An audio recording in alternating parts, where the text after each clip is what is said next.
Hi friends, வணக்கம். Welcome back to my channel. இன்றைக்கி நம்மளோட சேனலில் நம்ம என்ன பார்க்க போகிறோம் அப்படின்னா, ரொம்பவே ஹெல்த்தியான டேஸ்டியான பச்சைப்பயிறு பாயாசம் எப்படி செய்யறது தான் பார்க்க போகிறோம். நம்ம வீடியோக்குள்ளே போகிறதுக்கு முன்னாடி நம்மளோட சேனலை சப்ஸ்கிரைப் பண்ணிவிட்டு சப்போர்ட் பண்ணுங்கள். வாங்க இப்போ நம்ம வீடியோக்குள்ளே போயிடலாம். இப்போ பச்சைப்பயிறு பாயாசம் பண்ணுறதுக்காக நான் ஒரு கப் பச்சைப்பயிறு எடுத்திருக்கேன்.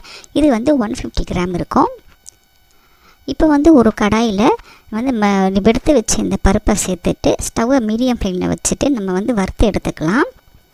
பருப்பு பச்சை ஸ்மெல் போகிற வரைக்கும் வறுத்து எடுக்கணும்.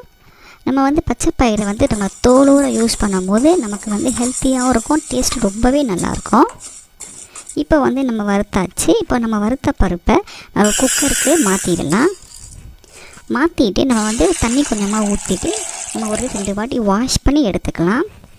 வாஷ் பண்ண போகிறோமா பருப்பு முங்குற வரைக்கும் நம்ம தண்ணி ஊற்றிட்டு குக்கர் மூடிட்டு நம்ம ஒரு 5 விசில் வேக வச்சு எடுத்துடலாம். பருப்பு வேகிறதுக்குள்ளே நம்ம தேங்காய் பால் ரெடி பண்ணி வச்சிடலாம். நான் இன்றைக்கி ஒரு தேங்காய் எடுத்திருக்கேன். நீங்கள் தேங்காய் பாலுக்கு பதிலாக பசும்பால், பாக்கெட் பால், எந்த பால் வேணாலும் நம்ம யூஸ் பண்ணிக்கலாம். ஆனால் தேங்காய் பால் யூஸ் பண்ணும்போது டேஸ்ட் ரொம்பவே நல்லாயிருக்கும். நான் தேங்காய் நல்லா குட்டி குட்டியாக கட் பண்ணிவிட்டு மிக்ஸி ஜாருக்கு மாற்றி கொஞ்சமாக தண்ணி ஊற்றி நல்லா நைஸாக அரைச்சி எடுத்துக்கிறேன். நல்லா அரைச்ச அப்புறமா அதில் தண்ணி விட்டுட்டு நல்லா கலந்து விட்டுக்கலாம்.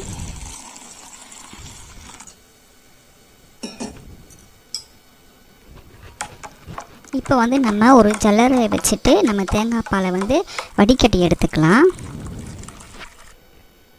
நல்லா இந்த மாதிரி சக்கையை நல்லா கையால் பிழிஞ்சி எடுத்துகிட்டு நம்ம சக்கையை தூக்கி போட்டுடலாம். இப்போ தேங்காய் பால் ரெடி ஆகிடுச்சு. நம்ம இது ஓரமாகவே இருக்கட்டும். இப்போ பருப்பு நல்லா வெந்து வந்துடுச்சு. இந்த மாதிரி நல்லா குழஞ்சி வரணும். நல்லா குழஞ்சாதான் டேஸ்ட்டு நல்லாயிருக்கும்.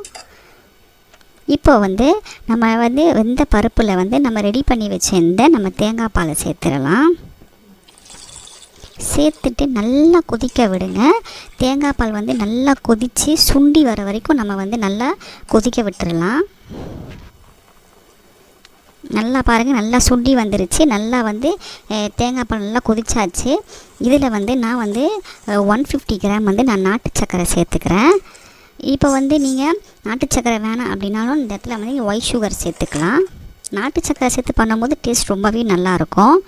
150 கிராம் பருப்புக்கு 150 கிராம் சர்க்கரை கரெக்டாகவே இருக்கும்.